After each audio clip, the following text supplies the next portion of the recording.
নমস্কার, আমি তরুণ ঘোষ। বাংলাদেশের প্রধানমন্ত্রী শেখ হাসিনা ভারতবর্ষে এসেছেন 5 আগস্ট গত বছরের। এখন তার মার্চ মাস চলছে, তার এখন দেশে ফিরে যাওয়ার কথা। তাই দেশে ফিরে যাওয়ার আগে সমস্ত প্রোটোকল মেনে কাল অথবা পরশু ভারতবর্ষের প্রধানমন্ত্রী নরেন্দ্র মোদীর সঙ্গে ফোনে তিনি এই প্রথমবার কথা বলবেন। এতদিন কথাবার্তা চলছিল ভায়া মারফত, কখনো ডক্টর জয়শঙ্কর, কখনো অজিত দোভাল, এদের মাধ্যমে কথাবার্তা হতো। এবার তার দেশে ফেরার সময় হয়েছে, কিন্তু যেহেতু তিনি প্রধানমন্ত্রী, তাই আমাদের প্রধানমন্ত্রী সমস্ত প্রোটোকল মেনে তার সময় নিয়ে তাকে ফোন করবেন।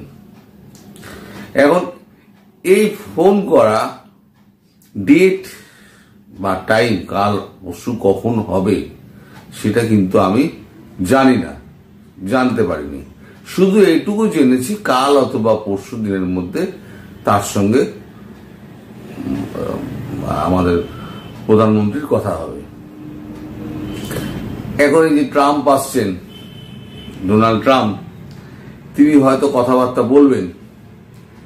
তার আগে কি কথাবার্তা হতে পারে এবং কি শেখ হাসিনা বলবেন, কি বলা উচিত, কারণ ট্রাম্প তো এমন একটা চরিত্র, আনপ্রেডিক্টেবল চরিত্র, তাকে মানে বোঝা মুশকিল। যদিও শেখ হাসিনার সঙ্গে তার হৃদ্যতা আছে এবং পূর্ব পরিচয় রয়েছে, তবুও যে পরিস্থিতি রয়েছে সেই পরিস্থিতিতে কিভাবে তাকে কথা বলা হবে, কিভাবে কথা বলতে হবে, সম্ভবত তারই একটা শর্ট ব্রিফিং নরেন্দ্র মোদী তাকে দিয়ে দেবেন। এটা হচ্ছে আমার আন্ডারস্ট্যান্ডিং। এটাকে ধ্রুব সত্য মেনে নেবেন না, এটা হচ্ছে আমার আন্ডারস্ট্যান্ডিং। এটা হতেও পারে, নাও হতে পারে, আমি এর কোনো গ্যারান্টি নেব না। কিন্তু যা আমি দেখছি, যা বুঝছি, 10 জনের সঙ্গে কথা বলে, তাতে আমার আন্ডারস্ট্যান্ডিং এটাই পৌঁছেছে যে প্রধানমন্ত্রী এই কারণেই হয়তো এক তো যাওয়ার আগে নিশ্চয়ই কথা বলতেন, কিন্তু ট্রাম্প আসার আগে হঠাৎ কেন ফোন? আমি ডটগুলো মেলালে তাহলে আপনার একটা চোখের সামনে একটা চিত্র ভেসে ওঠে। আর আপনার দেশে এখন তো বাংলাদেশে মোটামুটি গতকাল থেকে তো নানান রকম ধরপাকড় শুরু হয়েছে। এখন সমন্বয় সমস্ত মানে সব হয়ে গেছে, মানে কেউ আর নিজের সমন্বয়ক পরিচয় দেবেন না। ভাই, বহুত পেটানি খাবেন। এই যেমন, আচ্ছা, আর একটা কথা বলে দিই, এই খবরটা কিন্তু এখানেই শেষ নয়। খবরটা যেটা আছে সেটা হচ্ছে একটা বড় খবর আছে। ভিডিওটা পুরোটা দেখার অনুরোধ করলাম, কারণ ইউনুস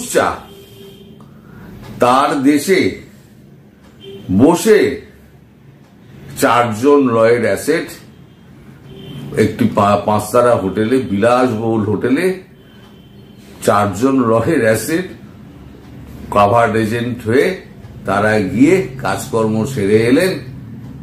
তার দেশের ইন্টেলিজেন্সি খবর পায়নি? নিশ্চয়ই পেয়েছে, কিন্তু ডক্টর ইউনুস তাকে খবর দেয়নি। কারণ এখানে যত মেশিনারি আছে না, সবই হচ্ছে প্রধানমন্ত্রী শেখ হাসিনার বসানো সমস্ত মেশিনারি কাজ করছে। ফলে তারা এখন দিন গুনছেন কবে প্রধানমন্ত্রী শেখ হাসিনা ঘরে ফিরবেন এবং তাদের সঙ্গে কথাবার্তা বলে তিনি একটা সুষ্ঠু ব্যবস্থা করবেন। হ্যাঁ, ভারত বলেছে দেখো ইনক্লুসিভ নির্বাচন করে, এখন সেটা প্রধানমন্ত্রীর উপর নির্ভর করছে। আমি তো বলেছি তিনি দেশে ফিরে তিনি সংসদ ভেঙে নির্বাচনে তিনি যেতেই পারেন, সেটা তার ব্যাপার, সেখানে ভারতবর্ষ নাক গলাবে না। কিন্তু বিদেশি মিডিয়ার সামনে কখনো তো বলতে পারা যায় না যে না আমাদের এখানে আমরা প্রধানমন্ত্রী হিসেবেই পাঠাবো, সেটা তো বলা যায় না। তাহলে কি বলতে হবে যে ইনক্লুসিভ ইলেকশন করতে হবে, তার মানে আওয়ামী লীগকে ফিরিয়ে নাও, ফিরিয়ে নিয়ে দেশে ফেরার সুযোগ করে দাও। বাকিটুকু যা আছে এখন তো ওই আমাদের সেনাবাহিনী তার কাজকর্ম সমস্ত কাল রাত থেকে শুরু করেছে। এই যে 4 জন অ্যাসেট যে আমাদের ওই বাংলাদেশের বুকে গুলশান হোটেল রোডের 5 তারা হোটেলে ছিলেন, সেটা কে ফাঁস করলেন, কি ফাঁস করলেন তার একটা ছোট ভিডিও আমি উপস্থিত করব আপনাদের সামনে। আপনারা শেষ অবধি ভিডিওটা দেখুন। ভিডিও দেখলে আপনাদের কাছে অনেক কিছু পরিষ্কার হয়ে যাবে, যে কত কি ঘটছে আপনাদের চোখের আড়ালে, সেটা আপনার পরিষ্কার হয়ে যাবে। আমি এই খবরটা প্রকাশ করিনি, কিন্তু একজন প্রকাশ করে দিয়েছে। এটা খবরটা আমার দেখানোরও একটা কারণ রয়েছে, সেটা আমি ভিডিওটা দেখানোর পর বলবো, তার আগে বলবো না। এখন যৌথ বাহিনী হঠাৎ খুব সক্রিয় হয়ে গেছে। কালকে সকালবেলা রাত্রিবেলা বলেছিলাম যে যৌথ বাহিনী খুব সক্রিয় হবে কি, তা দেখলাম না আমার জিজ্ঞাসা চিহ্ন তার তো ফুল স্টপ করেছে, তারই করেছে, যৌথ বাহিনী সক্রিয় হয়েছে। এখন যৌথ বাহিনীর অভিযানে বৈষম্য বিরোধী ছাত্র আন্দোলনের সমন্বয়ক সহ 14 আটক। এরা করেছিল কি, কালকে কাগজে এটা বেরিয়েছে, এই সমস্ত বৈষম্য বিরোধী আর এই সমন্বয়ক এই যেগুলো আছে, এই ছাগলগুলো, হ্যাঁ, এগুলো সমস্ত কিছু করেছে। বৈষম্য বিরোধী ছাত্র আন্দোলনের কলাবাগান থানার সমন্বয়ক সালাউদ্দিন সালমান সহ 14 জনকে আটক করেছে যৌথ বাহিনী। অফিস ভাঙচুর, লুটপাটের অভিযোগ তাদের আটক করে কলাবাগান থানায় হস্তান্তর করা হয়েছে। কলাবাগান থানার পরিদর্শক তদন্ত চ্যানেল 24-কে বিষয়টি নিশ্চিত করেছেন। এবার যখন ধরা পড়েছে সমন্বয়ক, তখন তারা এখন করতে আরম্ভ করেছে যে সার্জিস আর আমাদের নাহিদ ফাহিদ এদেরকে ফোন করতে শুরু করে দিয়েছে। কেউ ফোন ধরেনি, উল্টে সার্জিস একটা নাহিদ একটা স্টেটমেন্ট দিয়ে দিয়েছে যে বৈষম্য বিরোধী অথবা সমন্বয়ক পরিচয়ের এখন আর কোনো অস্তিত্ব নেই। এবার কি হবে? এবার তাহলে অস্তিত্বই রইল না। এবার যে সমন্বয়ক হিসেবে দাবি করবি আর যে যাবি, তাহলে তো প্যাদানি তো বহুত কপালে জুটছে, প্রচুর প্যাদানি জুটবে। কারণ এখন কিন্তু ওয়াকারুজ্জামানের চরিত্র দেখবেন সম্পূর্ণ বদলে গেছে। বলেছিলেন না যে 2 দিন সময় লাগবে, যে পরিকল্পনা তাকে দেওয়া হয়েছে সেটাকে মাটিতে বাস্তবায়ন করতে গেলে তার নিজস্ব একটা প্ল্যানিং থাকবে, সেই প্ল্যানটা তাকে করতে সময় দিতে হবে, যে আমি কোথা দিয়ে করব না করব। কিন্তু বার্তাটা সব কিন্তু এই নাহিদ ফাহিদ যারা উপদেষ্টা রয়েছে সবার কাছে পৌঁছে গেছে যে সাবধান হয়ে যাও। তাহলে এই যে আপনার এই সেনাবাহিনী হঠাৎ কেন এত সক্রিয় হয়ে উঠলো সেটা তো আপনারা জানেন, কিন্তু নিষ্ক্রিয় ছিল কেন? এবার সক্রিয় যখন হলো তার পেছনে কারণটা খুঁজতে হবে, নিষ্ক্রিয় হলো কেন।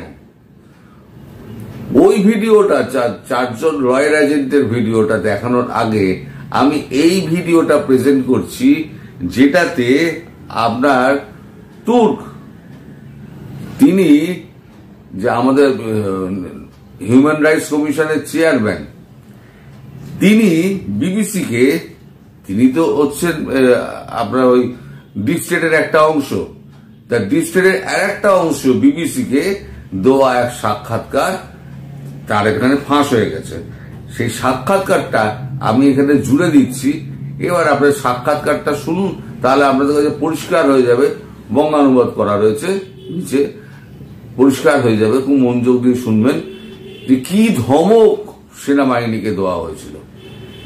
এই ধমক যদি সেনাবাহিনীকে দেওয়া হয় তাহলে ন্যাচারালি সেনাবাহিনী খুব থমকে যাবে, দুবার ভাববে যে না বাবা আমাদের রোজগারের জায়গা যদি চলে যায় তাহলে পরে তো মুশকিল। আপনারা ভিডিওটা আগে দেখুন। Welcome to Hard Talk from the BBC World Service with me, Stephen Sacker. My guest today has spent most of his working life inside the human rights and humanitarian assistance